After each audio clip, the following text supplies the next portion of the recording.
Mga kabida, isang magandang oras po sa lahat at welcome po sa aking channel. Ito po, magandang pag-usapan po, mga kabida. Ito kong panayam po ng SMNI kay Attorney Paulo Panelo, mga kabida, anak mismo ni Attorney Salvador Panelo, abogado po ni dating Pangulong Rodrigo Roa Duterte at dati hong presidential legal advisor at the same time spokesperson po makabida sa ilalim po ng Duterte administration. Alright? Now, pinag-usapan po nila ito kung apila po mga kabida ni Shelo Magno sa Office of the Ombudsman na dapat daw busisihin na po mga kabida ito kung bank account daw ni Vice President Sara Duterte para tingnan po makabida kung talaga bang may kasong plunder na pwede ho nilang ipursu mga kabida, Okay? Umalma ito kong si Attorney Paulo Panelo, mga kabida. Ang sabi po niya dito, hindi ho pwede yan. Wala hong kapangyarihan ang ombudsman para busisihin po ang bank accounts po ng Vice Presidente po mga kabida. Okay? Unless kung meron na pong kasong isinampa laban ho sa Vice Presidente. Eto, pakinggan muna natin. Ito hong naging panayam po ng SMNI. Kukurtisin na lang po natin to sa SMNI kay Attorney Paulo Panelo, mga kabida. Narito po. Si Ombudsman Remulla, hindi niya pwedeng utusan ang anumang bangko na buksan dahil lang may complaint na pending sa opisina niya. Kailangan bago payagan si Ombudsman Remulla na mag-inspect ng bank accounts, kailangan may actual kaso na na-file sa korte.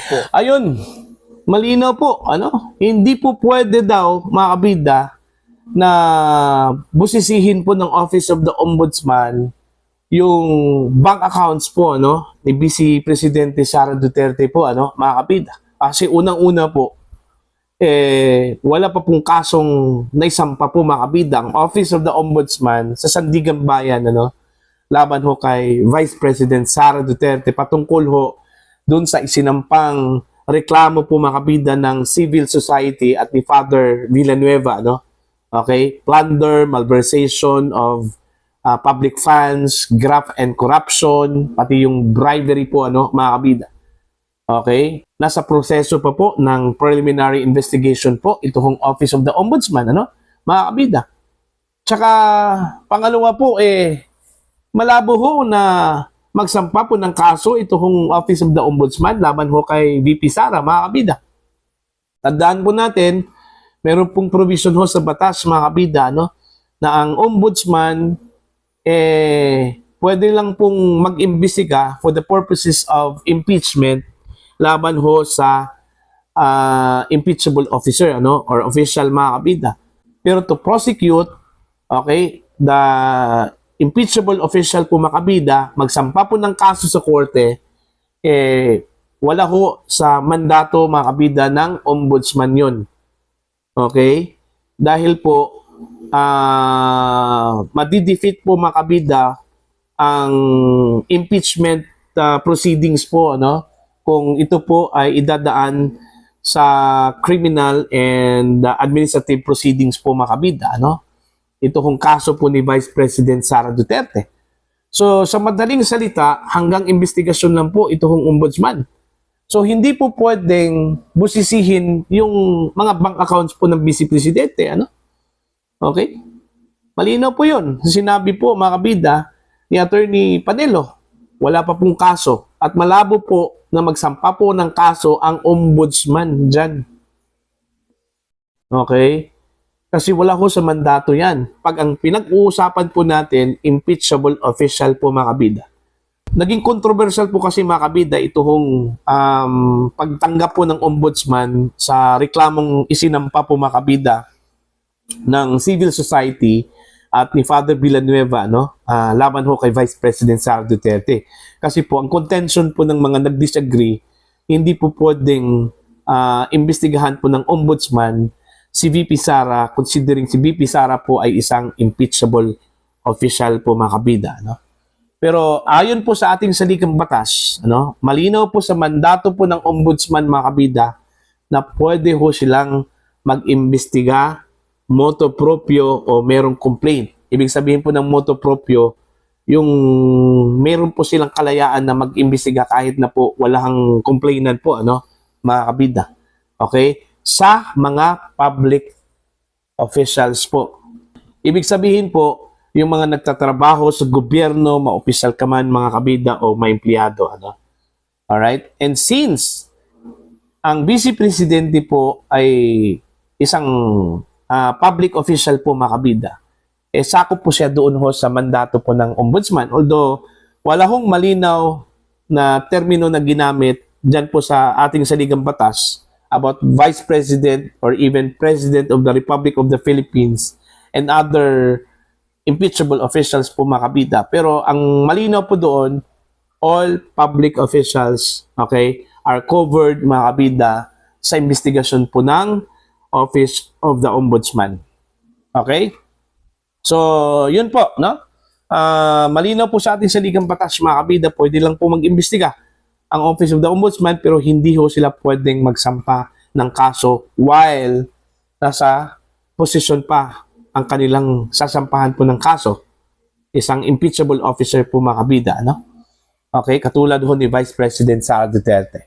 Yung pag-iimbestiga po ng ombudsman po, mga kabida, ang purpose lang po doon, ano, kung meron man pong findings sa kanilang investigasyon laban ho kay Vice President Sara Duterte is for the purposes of the impeachment proceedings. Ano? Pwede hong gamitin po sa impeachment proceedings laban ho kay Vice President Sara Duterte yung findings po ng ombudsman.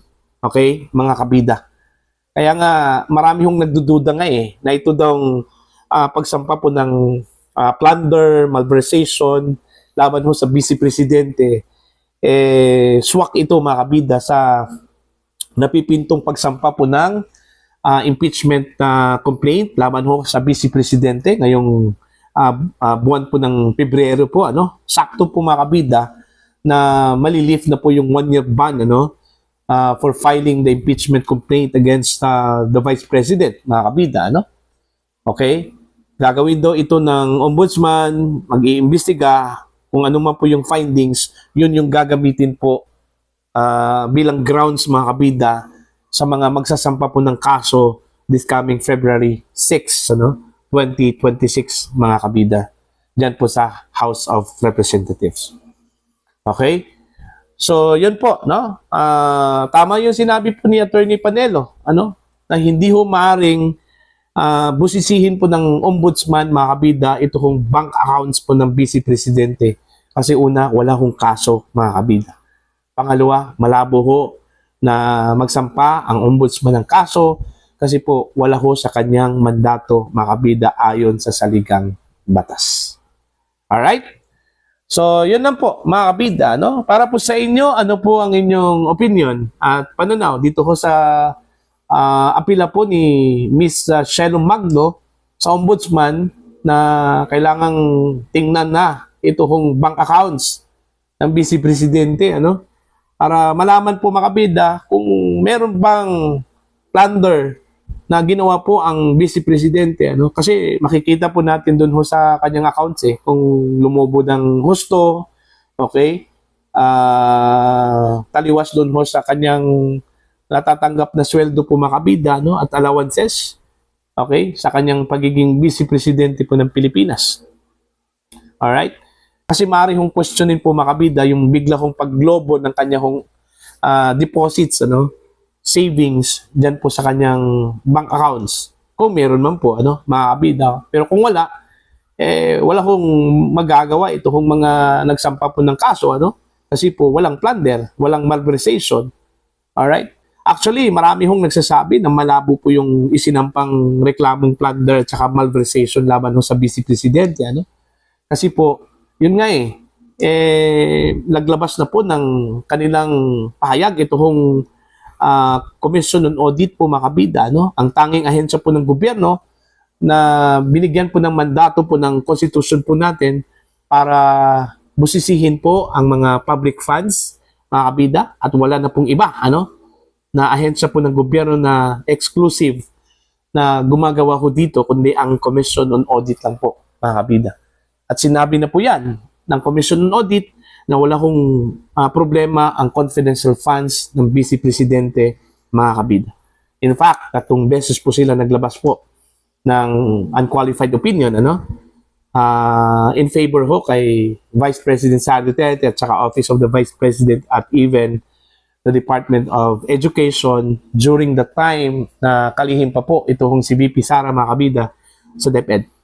So titingnan na lang po natin, mga kabida, kung magpo-prosper ba itong isinampang reklamo ng civil society at ilang taong simbahan po, mga kabida, sa pangunguna po ni Father Flavi Villanueva, mga kabida. Para ho sa inyong opinion at pananaw, please comment down. Sa mga hindi pa po subscriber sa channel, please subscribe. Just click the subscribe button, click the notification bell, click all para updated po kayo, mga kabida, sa aking mga uploads. Maraming salamat po sa inyo lahat.